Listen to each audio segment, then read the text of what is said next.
আসসালামু আলাইকুম। প্রিয় দর্শক, আমরা অনেকেই না জেনে না বুঝে মদ্যপান করে থাকি। আজকে ইসলামের দৃষ্টিতে মদ্যপান করার শাস্তি সম্পর্কে আলোচনা করা হবে। কারো ব্যাপারে মদ অথবা মাদকদ্রব্য পান কিংবা সেবন করে নেশাগ্রস্ত হওয়া প্রমাণিত হয়ে গেলে তাকে ৮০টি বেত্রাঘাত করা হবে। সে যতবারই পান করে ধরা পড়বে ততবারই তার উপর দণ্ড বিধি প্রয়োগ করা হবে। তবে তাকে এই জন্য কখনোই হত্যা করা যাবে না, যা সকল গবেষক উলামাদের ঐক্যমতে প্রমাণিত। মুয়াবিয়া ও আবু হুরাইরা রাদিয়াল্লাহু আনহু থেকে বর্ণিত, তারা বলেন, রাসূল সাল্লাল্লাহু আলাইহি ওয়াসাল্লাম মদখোর সম্পর্কে বলেন, যখন কেউ কোনো নেশাকর দ্রব্য সেবন করে নেশাগ্রস্ত হয়, অন্য বর্ণনায় রয়েছে, যখন কেউ মদ পান করে তখন তোমরা তাকে বেত্রাঘাত করবে, আবারও নেশাগ্রস্ত হলে আবারও বেত্রাঘাত করবে, আবারও নেশাগ্রস্ত হলে আবারও বেত্রাঘাত করবে। রাসূল সাল্লাল্লাহু আলাইহি ওয়াসাল্লাম চতুর্থবার বললেন, আবারও নেশাগ্রস্ত হলে তার গর্দান উড়িয়ে দেবে। আবু দাউদ, তিরমিজি।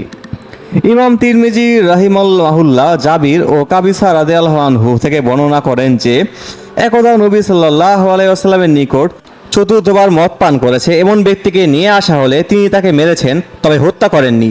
আনাস বিন মালিক রাদিয়াল্লাহু আনহু থেকে বর্ণিত, তিনি বলেন, নবী সাল্লাল্লাহু আলাইহি ওয়াসাল্লামের নিকট একদা জৈনিক মদ্যপায়ীকে নিয়ে আসা হলে তিনি তাকে পাতাবিহীন দুটি খেজুরের ডাল দিয়ে 40টি বেত্রাঘাত করেন।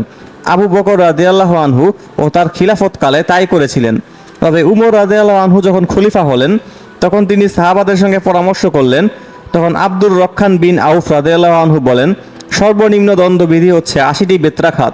তখন উমর রাদিয়াল্লাহু আনহু তাই বাস্তবায়নে আদেশ করেন। বুখারী ও মুসলিম। আনাস রাদিয়াল্লাহু আনহু থেকে এও বর্ণিত, তিনি বলেন, রাসূল সাল্লাল্লাহু আলাইহি ওয়াসাল্লাম মদ্যপানের শাস্তি স্বরূপ মদ্যপায়ীকে জুতা ও খেজুরের ডাল দিয়ে পেটাতেন। আবু দাউদ, ইবনে মাজাহ। হুজাইন বিন মুনির আবু সাসান রহমতুল্লাহ থেকে বর্ণিত, তিনি বলেন, একদা আমি উসমান রাদিয়াল্লাহু আনহুর নিকট উপস্থিত হলাম। তখন ওয়ালিদ বিন উকবাহে তার নিকট উপস্থিত করা হলো। সে মানুষকে ফজরের 2 রাকাত নামাজ পড়িয়ে তাদেরকে জিজ্ঞাসা করলো, তোমাদেরকে আরও কয়েক রাকাত বেশি পড়িয়ে দেব কি? তখন দুজন ব্যক্তি তার ব্যাপারে সাক্ষ্য দিল। তাদের একজন তার ব্যাপারে এই বলে সাক্ষ্য দিল যে সে মদ পান করেছে, অপরজন এই বলে সাক্ষ্য দিল যে সে তাকে বমি করতে দেখেছে। তখন উসমান রাদিয়াল্লাহু আনহু বললেন, সে মদ পান করেছে বলেই তো বমি করেছে। তখন তিনি আলী রাদিয়াল্লাহু আনহুকে বললেন, হে আলী, দাঁড়াও, ওকে বেত্রাঘাত করো। আলী রাদিয়াল্লাহু আনহু তার ছেলে হাসান রাদিয়াল্লাহু আনহুকে বললেন, হে হাসান, দাঁড়াও, ওকে বেত্রাঘাত করো।